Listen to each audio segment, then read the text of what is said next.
best other people. You know, you can respond honestly, authentically. That's why I really don't like to give talks. You know, because you've got to prepare something. So I've moved it from whatever's. I'd rather speak on something that's on my mind or what I've been reflecting on rather than sending out a topic for a discussion. Meeting people here and seeing perhaps where they might be at rather than just giving a prepared talk. Now, we've got a little time. Have you got any questions you'd like to clarify things or have in mind on what's been said this evening?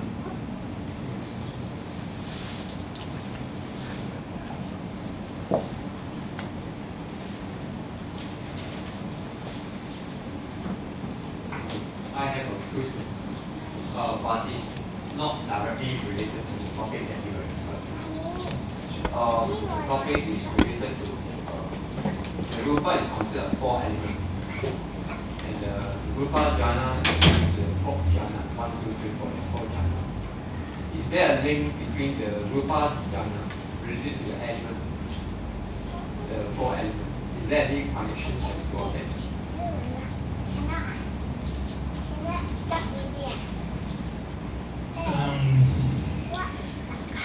If you were, I suppose, if you were doing some meditation on the body itself, on the elements, if you were, I only see the elements more in context of the past meditation, and in my particular connection tradition, the elements are used primarily to focus on the body's elements, so that you're seeing the body, not jhana. Because jhana requires fixing on something. And you will not see the elements by fixing because they're not static things of themselves. Form and shape, the body, you might say, is a fixture, but the elements have their own characteristics, specific, and they will manifest if you have access the body elements as elements, not as concepts. Then they have a certain characteristics that are independent of this notion of body.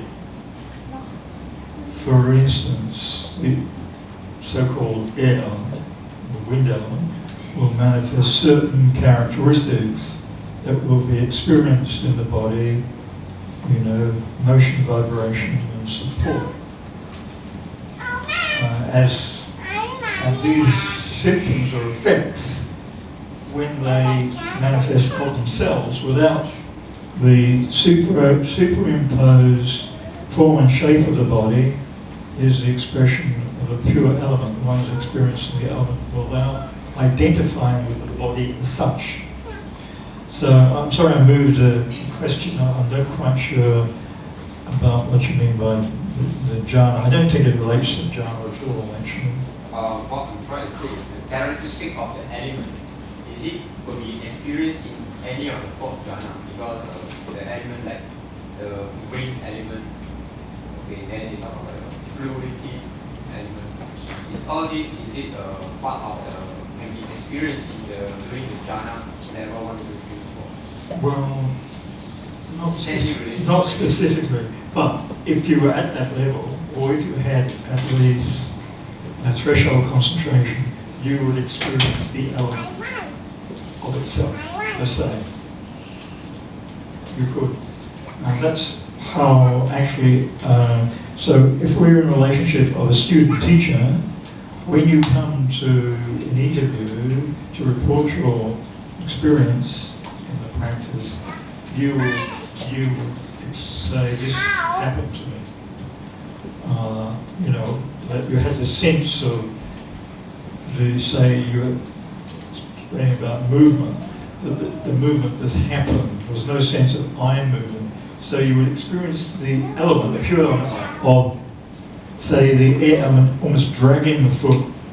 Because we always have the sense of, normally the sense of I'm moving, but actually the element, when it's just pure element, is just movement. So that is an effect, if you like, of, even if it's vague, of not self. So I see the elements more into the inside mode rather than, but I would say that, I quarrel with this notion of jhana, or necessity for it. I would say you would intensify, that would be my equivalent of concentration or samadhi, you intensify the sati, and that will lead you, and that will build up the equivalent of the fourth jhana. It's considered that you need that level of concentration by being continuous in your awareness. And I mean 100%, impeccably continuous, it will lead you into that. That you will experience the elements just as pure elements, without this sense of body, that identification. So that is when you would experience non-self, because there's no sense of I'm moving. It's just movement, pure movement at that moment. So form and shape have disappeared. So it is a way to access the insight knowledges through the elements. It's an experiential way, direct way. Whereas you can use other body contemplations. You can even use anapanasati, to calm. But if you get just locked into the jhana or concentration, fixed concentration, you're going to lose. You could lose the sati. So it's a matter of balancing these factors. So I don't see the elements really as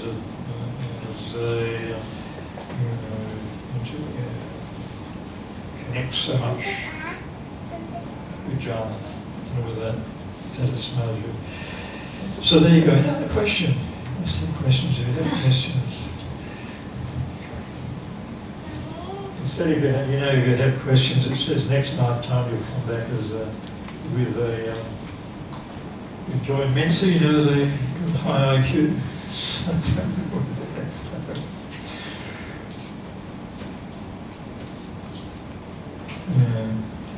Yeah. Are you meditators or practice somewhere? Yeah.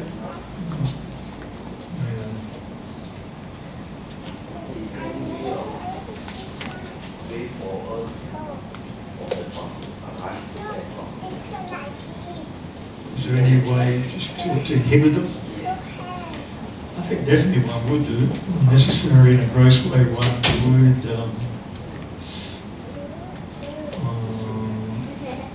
be aware that they're unwholesome, and that there's not to allow them to elaborate. One would inhibit unwholesome material arising in the mind, not to allow the mind to play.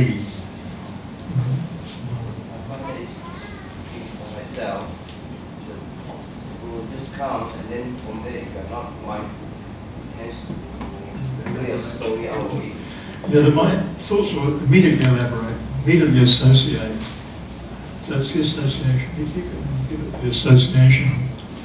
Of course, if there's any judgment, then you're in struggle. So in Vipassana meditation, we accept whatever arises, not evaluating, not with expectation. So, yeah, it's necessary to be aware of thoughts. It's very difficult not to be making judgments, evaluating.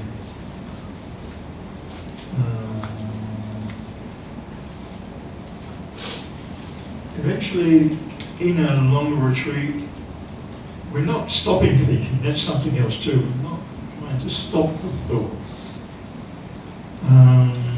In a longer retreat, the mind will naturally quieten.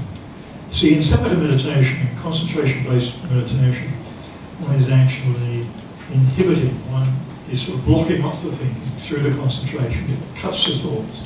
So, of course, you feel good, and that's useful, beneficial. But as soon as the concentration has lapsed, it all floods back in.